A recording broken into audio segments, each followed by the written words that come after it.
Ya lo tenemos a Monseñor Radizani. Quiero decir que después vamos a estar hablando con Sergio Rubín, haciendo un perfil de Monseñor Di Monte, porque esto merece un capítulo, no aparte. Monseñor Agustín Radizani, el obispo de Mercedes Luján. ¿Cómo le va, Monseñor? Buenas tardes.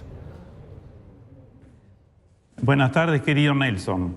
Bueno, un saludo cariñoso para usted y para la audiencia. ¿Cómo está usted viviendo todo esto que genera tanta sospecha, incógnita, desconcierto, asombro? Bueno, estoy, por un lado, preocupado, porque aunque no se quiera, en alguna medida esto salpica a la Iglesia. Y por otro lado, contento porque puedo, aunque me cueste, puedo clarificar todo lo que yo sepa. Digo que me cueste porque no me agrada estar en los medios. Quiero los periodistas, me gusta el medio periodístico, pero no me gusta tanto estar, pero como sabía que iba a venir Nelson, entonces Nelson lo considero un hombre de bien, un hombre correcto y un amigo. Usted sabe que en este aspecto, y obviamente todos sabemos de su honestidad, hay muchas cosas para aclarar. Es importante lo que usted dice, está preocupado. ¿Usted tiene la impresión, de saber todo lo que esta historia representa, o también cree que hay cosas que todavía ni usted ni nosotros sabemos? No, yo creo que sabemos parte de la realidad bastante, pero hay dos cosas que me han preocupado mucho. Primero, la actitud de López de tirar los bolsos dentro del monasterio. Esto me ha dejado, dicen en italiano, sbalordito. Pero también me ha dejado asombrado las conjeturas que se tejen en torno al monasterio, a los agujeros que hay en el templo y a la casa de oración que se está construyendo. Entonces, como hay, incluso he escuchado que en esa casa de oración que quería hacer Monseñor Di Monte y la Madre Alba, llegué a escuchar que querían que en el futuro sería un banco, un poquito mal ubicado porque está en medio del campo, pero bueno, es lo que escuché. Entonces eso, estimado Nelson, a mí me deja asombrado porque digo, ¿hasta dónde puede llegar la fantasía humana? No, ¿sabe lo que pasa, Monseñor? Que antes son tanto, yo lo entiendo, ¿no es cierto? Son tanto los puntos oscuros que deja esto, porque es muy fuerte, como usted comprenderá, que aparezca un exfuncionario que le diga a una hermana, mire, esta plata que robé la traigo para donárselos a ustedes. Es muy fuerte eso y realmente es de mucho impacto. Sí, eso es preciso. Está bien, Nelson. Lo que sucede es que la Madre Alba, la superiora del convento, cuando supo que no eran un medio lícito la llegada de esos fondos, entonces no aceptó de ninguna manera. ¿Me puede llevar la policía? Bueno, rezaré por usted, le dijo. Entonces quiere decir que la cosa, por otro lado, esa suma de dinero, esa casa de retiro, yo no soy constructor, ni arquitecto, ni ingeniero, pero yo creo que se pueden hacer 5 o 10 casas de retiro con ese dinero. La casa de retiro no es una mansión fenomenal. Entonces yo digo, hay una exageración en decir, para que usted pueda terminar la casa de retiro. Yo creo más bien que fue un gesto desesperado de López llevar a algún lugar que no fuera una casa quinta de Cañuelas. Claro. Ahora, lo que ocurre, Monseñor Radizani, por supuesto, hay preguntas que le confieso, obviamente, se las tendríamos que hacer a Monseñor Di Monte, y esto lo voy a decir yo, un obispo muy cuestionado, un hombre que en sus conductas estuvo lejos de representar lo que significa la imagen de un pastor. Porque efectivamente esta conexidad con el gobierno kirchnerista, con gente tan corrupta, ¿no es cierto?, es algo muy fuerte que está en digamos, en la base de toda esta historia. Sí, yo le digo que, por ejemplo, la superiora, la Madre Alba, me dijo que había ido 3 veces al monasterio y más de 3 veces López. Nunca fue Cristina Kirchner y sí fue también Alicia Kirchner, que no lo sabía, pero las hermanas me dijeron sí, que también Alicia había estado. No sé si 1 o 2 veces, pero alguna vez estuvo. Entonces él se movía cómodo con esos ámbitos de poder. Yo creo que esta mañana cuando hice la entrevista que estaban los medios presentes, ¿y usted qué conclusión saca de eso? Que nosotros no tenemos por qué estar vinculados al poder de esa manera, por más que la finalidad sea buena, porque el fin no justifica los medios. Claro, efectivamente, este es el problema que genera toda esta sospecha sobre la historia del convento, porque efectivamente Monseñor Di Monte fue un hombre muy cuestionado, fue un hombre que en su momento tuvo un enfrentamiento con el hoy Papa que le cuestionaba esos métodos, fue un hombre vinculado al poder de todos los tiempos, fue un obispo muy duro con los que pensaban distintos. No, digamos, por eso digo, Monseñor Radrizzani, es inescindible esto de la historia del convento. Por supuesto, usted no puede decir nada sobre esto porque no era Di Monte, pero digo, es parte de esta historia que genera todo este tipo de sospechas que comprometen, como usted bien dice, en definitiva institucionalmente a la Iglesia. Sí, la credibilidad. Pero él tenía una habilidad muy especial porque fue amigo también de los militares, fue amigo de Menem y fue amigo del matrimonio Kirchner. Era amigo del poder. Él tenía una habilidad de amigo del poder, que yo creo que en este momento, si nosotros seguimos las pautas de Bergoglio, nos damos cuenta que eso no es lo que más beneficia a la Iglesia. Monseñor Radrizzani, buenas tardes. Usted comenzó la entrevista con Nelson diciendo que allí había 3 agujeros, lo llamó así. Lo que le quiero preguntar para usted, además de agujeros, ¿qué finalidad tenían? La discusión en el día de hoy ha sido si eso eran posibles criptas o bóvedas. ¿Cuál es su sensación después de haber recorrido el lugar? No, eso es un lugar de las tumbas, porque eso ya me lo había dicho Monseñor Di Monte, que él deseaba ser enterrado allí, Madre Alba también y alguna otra hermana. Eso es típico de los monasterios, eso en todos lados se da, pero eso también que hubiera cámaras de visión o de seguridad dentro de las criptas, eso es fruto de la fantasía, eso no existe. Pero eso es un lugar donde ellos iban a ser sepultados. Y ahora, de hecho, en algún momento tomaré la decisión de llevarlo a Monseñor Di Monte. Ahora, fíjese, Monseñor Radrizzani, que curiosamente eso se descubre porque los perros olfatean dinero allí, es decir, algo pasó allí que por supuesto no conocemos. Los perros identifican eso porque olfatean dinero ahí. Sí, yo lo que escuché esta mañana de un periodista, que yo no recuerdo de qué radio fue, que podía ser o olfatear dinero o si no, olfatear un ambiente vacío que a ellos les causó extrañeza. Entonces levantan la moquette, ese alfombrado, y entonces esta mañana también me preguntaron, ¿y por qué no aparecía eso como tumba? Porque eso, después que está el cadáver ahí, se presenta un mármol, como tenemos en la Basílica de Luján, que lo tiene Pironio, lo tiene en otro lado también el Monseñor Serafini. Entonces ponemos el día del nacimiento, el día de la muerte, y en general se pone también el lema de su vida sacerdotal. Pero no es que hubiera pensado eso como un depósito de dinero, de ninguna manera. Eso, tanto él como Madre Alba siempre lo pensaron como tumba. Ahora, de todas maneras, el que José Francisco López vaya ahí con esa cantidad de dinero impresionante, lo que hizo, esta vinculación que se reconoce con el poder, lo que había sido Di Monte, hay que recordar que Monseñor Di Monte quedó muy cuestionado con una venta de unos terrenos de los cuales se hablan en Bariloche de la diócesis Mercedes de Luján a precio vil. Le digo que es una mochila muy pesada que, digamos, pone a un obispo relevante en el camino de un gobierno con funcionarios profundamente corruptos. Sí. Yo no sé si él tenía conciencia de los niveles altos de corrupción en que se vivía. Él era amigo y él recibía, pero no recibía paquetes de dinero por lo que me dijo la Madre Alba, a menos que él recibiera y no le contaba nada a la cofundadora de las hermanas misioneras de Fátima. Es que fíjese que de todas maneras... Pero también le digo... Sí, dígame, ahí hubo ahora lo que le quiero marcar, porque...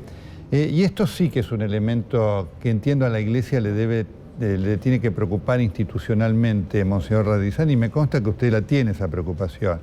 Es decir, un obispo que, como usted bien dijo, era amigo del poder, porque hay que recordarlo a Radrizzani con aquel sorteo de la Ferrari, que emblemática de la corrupción del menemismo, ¿no es cierto? Digamos, es una imagen realmente muy fuerte, y cuando usted ve que estos corruptos lo visitaban y se congraciaban, usted no puede menos que sospechar de ese lugar muchas cosas, ¿no? Sí, ciertamente. Yo creo que todavía hoy existe la llaga abierta de la venta de Bariloche. Por supuesto. Era una cosa donde los seminaristas iban a pasar vacaciones, una casa que se había construido con bastante modestia, pero se vendió, como dice usted, a precio un precio muy inferior a lo que valía. A precio vil. Hay que recordar que por eso hay una acusación sobre Monseñor de Monte y Monseñor Sarlinga, del cual fue destituido, del cual nunca más supimos nada. Se vendió $600.000, 45 hectáreas de Bariloche, ubicada frente al lago Moreno, digamos, de una potencialidad económica fenomenal, ¿no? Sí, una cosa que todavía hoy, cuando yo llegué, lo primero de lo cual hablaron los sacerdotes fue de eso, de la venta de Bariloche, que todavía hoy hace sufrir a nuestra gente, a nuestro clero. Monseñor, buenas tardes, Sergio Rubín, ¿cómo le va? Sí, Sergio. Le quiero hacer dos preguntas puntuales. Una ya, digamos, completando lo de Nelson, porque sería bueno que la justicia, digamos, porque son los que supongo que autorizan a hablar, digan si el perro olió dinero o no, o olió un lugar vacío. Esto me parece que es muy importante que la justicia lo aclare, ¿no es cierto? Yo creo que eso la justicia tiene que llegar, y yo desde el primer comunicado dije que quería colaborar en todo lo que la justicia quisiera investigar, estudiar y analizar. Ciertamente a nosotros nos interesa que la cosa quede clarificada. Ahí, en este momento, cuando los perros pasaron, no había dinero, pero ¿pudo haber habido? Sí, pudo haber habido. En realidad no fue esa nunca la finalidad de esos pozos. Bien, y la otra pregunta es esta, realmente me quedan dos cositas, pero rápidamente. Una es esta, hablando de los indicios, se habla de que las cámaras de seguridad eran muy sofisticadas, incluso con infrarrojos, una cosa que para una monjita se imagina de 94, 95 años, uno se imagina que le parece difícil que pueda manipular o que pueda tener monitores. ¿Usted qué nos puede decir de esas cámaras de seguridad? Entonces, estimado Sergio, yo lo que quisiera decir sobre las cámaras de seguridad nacen evidentemente de lo que había sucedido en el convento. Durante 2 veces habían entrado a robar en el convento. La segunda vez, yo creo que no eran ladrones profesionales, pero entraron en el mismo convento, violaron una cerradura, entraron en la puerta.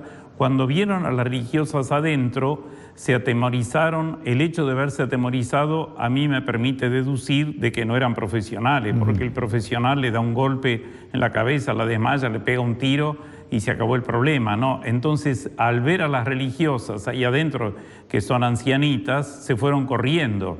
Después de eso, las vinculaciones de Monseñor Di Monte le permitieron que un señor dijo, ustedes no pueden vivir así, y puso las cámaras de seguridad, que son de las más modernas, pero estoy convencido que no saben las hermanas cómo trabajar con esas cámaras, eso estoy convencido.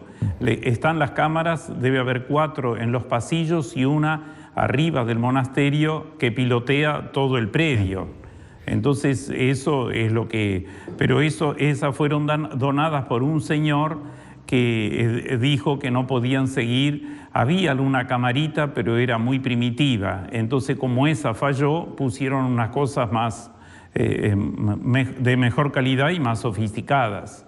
Monseñor, la última de mi parte es la siguiente. Acá Nelson recordaba muy bien, lo hemos venido diciendo en los últimos días, que el Papa, el entonces cardenal Jorge Bergoglio, estaba muy preocupado con Di Monte. Ya Di Monte se había retirado en el 2007, que había llegado a la edad de 75 años, pero bueno, quería cambiar todo el perfil del arzobispado de Mercedes Luján, porque conocía todas estas cosas que estamos aquí relatando con Débora y con Nelson. Las conocía muy bien, y entonces buscó una persona, dijo: lo voy a impulsar a Monseñor Radrizzani, que era obispo de Neuquén, a usted, porque es la cara opuesta, no está en cortubernios con el poder, en fin, todas esas cosas, trata de ser prolijo. Ahora, yo le hago la pregunta a Agustín Radrizzani. ¿Usted siente hoy, a la luz de todos estos escándalos, casi le diría, si usted... La pregunta es contrafáctica, pero bueno, si usted veía que se venía esto, ¿no le quedó en el fondo de su conciencia el deseo de decir: ¿por qué no fui más duro con Di Monte? ¿Por qué no fui y le dije: mire, cuidado con la gente que vienen a esta casa de retiros? ¿No le queda algo como diciendo: pucha, podía haber sido más duro con él? O bueno, enfrentar a un ex obispo era una cosa un poco complicada. No, querido Sergio, yo veo que tanto él como Madre Alba, los dos fundadores de la familia misionera, han obrado siempre con una gran independencia.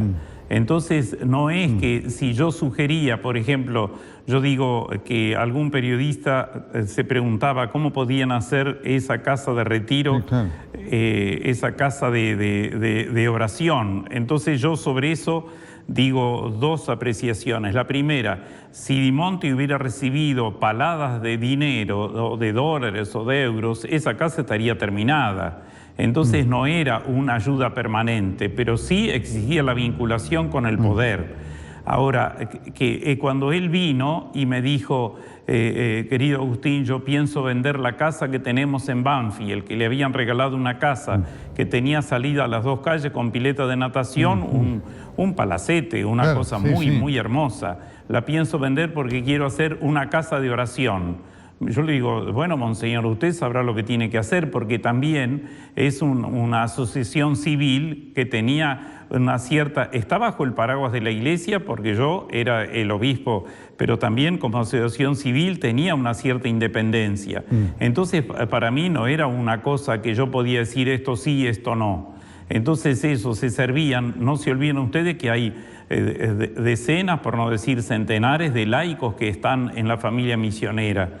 Y después, Monseñor Di Monte, por mucha gente, ha sido admirado y apreciado. Quizás ahora, sabiendo lo que está sucediendo, no conocían bien. disminuye un poco el afecto que han tenido por él. De la misma manera, como yo veo algunos que han formado parte de un grupo político que ahora prefieren abrirse de ese grupo político porque nunca hubieran imaginado que hubiera sucedido estas cosas. Ahora, entonces, esto es lo que yo puedo apreciar. Ahora, Sergio, perdón, Nelson, pero la última cosa es, si usted, querido Sergio Rubín, me dice si yo estoy arrepentido de no haber actuado, es que no podía actuar tampoco, porque había, primero, que se mantenía con independencia como asociación privada de fieles y que dependían directamente del arzobispado, pero obraban con mucha autonomía, muchísima autonomía, y a eso se sumaba la asociación civil que les permitía libertad de acción. No, sin duda.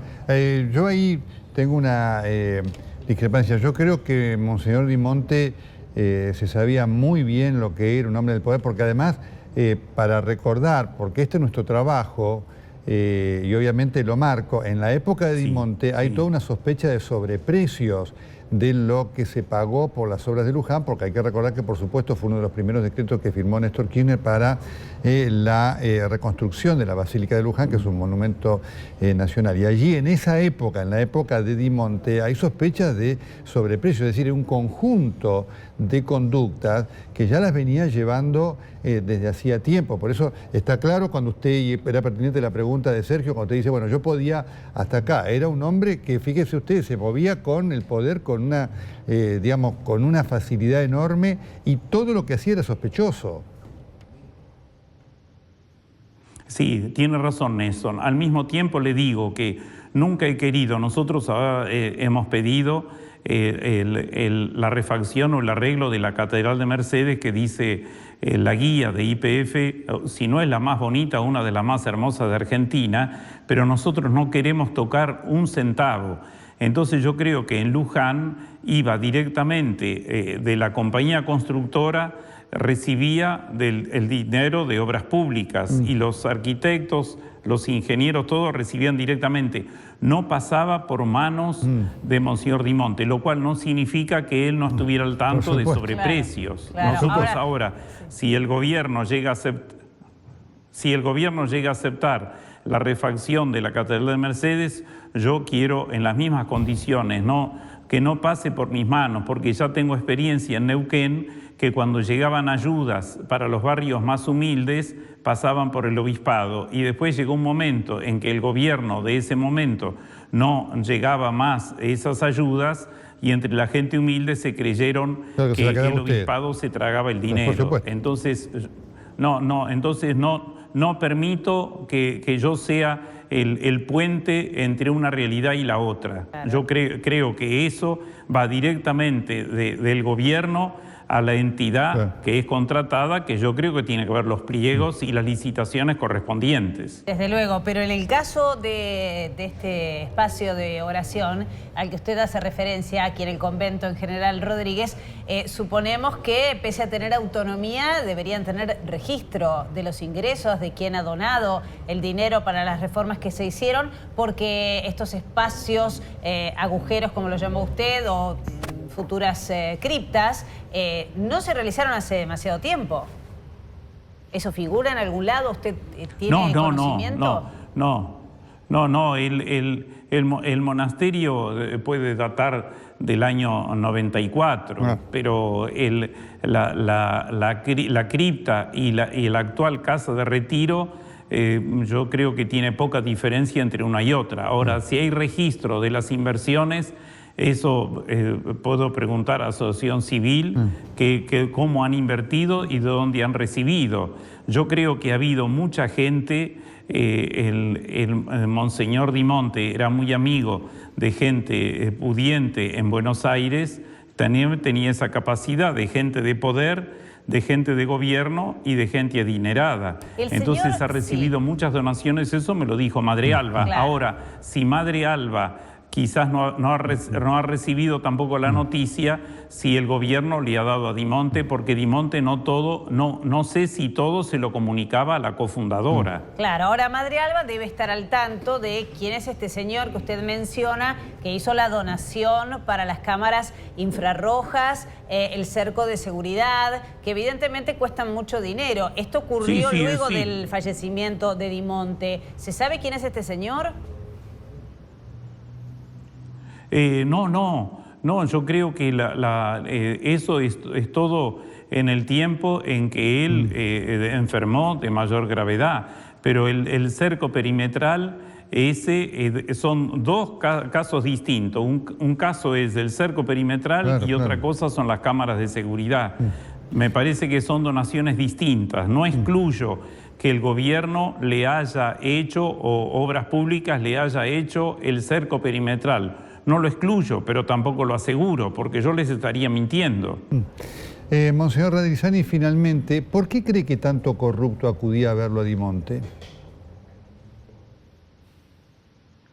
Bueno, estimado Nelson, yo creo que cuando he llegado acá, a Mercedes, el lugar donde con mucha pericia hay colaboradores de ustedes de TN que están filmando, a mí me resultó extraño que mucha gente venía acá y cuando yo llegué no vinieron más. Y eso se lo pregunté a Graciela Rosso, que era intendenta de Luján y casualmente se profesa atea. Entonces le digo, Graciela, ¿por qué toda gente que venía antes ahora no viene más? Y entonces me dijo, Monseñor, yo le voy a hacer claro, en el mundo nadie come vidrio. Saben con quién pueden dialogar y con quién nunca van a poder dialogar. Entonces con eso acabó el tema, pero después nunca más aparecieron. Ahora igualmente, estimado Nelson, yo no es que tenga los amigos o mis conocidos, tanto de Neuquén como de Lomas de Zamora, es más bien gente de pueblo, gente de barrios. Entonces no tengo vinculación con gente de alcurnia, no los respeto, si vienen a verme los aprecio, los aconsejo, los acompaño, pero no estoy una vinculación directa con ellos. Entonces eso es lo que a mí de repente me beneficia como imagen de iglesia y de repente me perjudica porque tengo un montón de problemas que después no sé cómo solucionarlos. Está claro, Monseñor Radrizzani, yo le agradecemos todos y quiero cerrar con esto, ¿no? Uno reflexiona. San Agustín hablaba de la iglesia santa y de la iglesia prostituta, ¿eh? Un sabio. Y pecadora. Y pecadora, Sí, por eso sí. digo, un sabio. Sí, Está sí. claro que Di Monte pertenecía a esta última. Monseñor Radrizzani, muchas gracias. No hay de qué, gracias Nelson, gracias Sergio, gracias también a la periodista y un saludo cordial a la audiencia. Muy amable. Gracias. Monseñor Agustín Radrizzani, el obispo de Mercedes Luján, muchas cosas. ¿Sí? Efectivamente. No, y sí, por supuesto, con una historia que hay que conocer, Sergio, porque la historia de, por supuesto, no lo vamos a hacer cargo a Monseñor Radrizzani, claro, de la historia de Monseñor Di Monte. La historia de Monseñor Di Monte es una historia, y yo lamento tener que estar hablando de esto con él fallecido. Yo lo entrevisté una sola vez a Di Monte cuando fue el escándalo de la Ferrari. Y por supuesto fue una conversación poco grata. Sí, ¿no es cierto? Pero, pero déjame decir esto cortito. Él perteneció, es decir, a una iglesia que tenía un perfil, que era una iglesia muy conservadora, y de un perfil de buscar canonjías del poder. Corrupta. Bueno, en cierta forma había un contubernio, y saco en cierta forma, con el poder político. Y digamos, desligarse de eso a la iglesia le ha costado muchísimo, muchísimo. Y empezó ese proceso, estoy dando un desarrollo histórico, empezó en el 97, vos te acordarás, cuando finalmente es elegido Monseñor Estanislao Karlik como presidente del episcopado, y ahí emerge otro perfil de iglesia. Pero fíjate cómo subsistió todo esto, que tanto daño le ha hecho a la iglesia, un modelo que tanto daño le ha hecho a la iglesia. Por supuesto. Sin duda, hay cosas por contestar todavía, hay que investigar profundamente en este escándalo, una de las colateralidades del escándalo José Francisco López.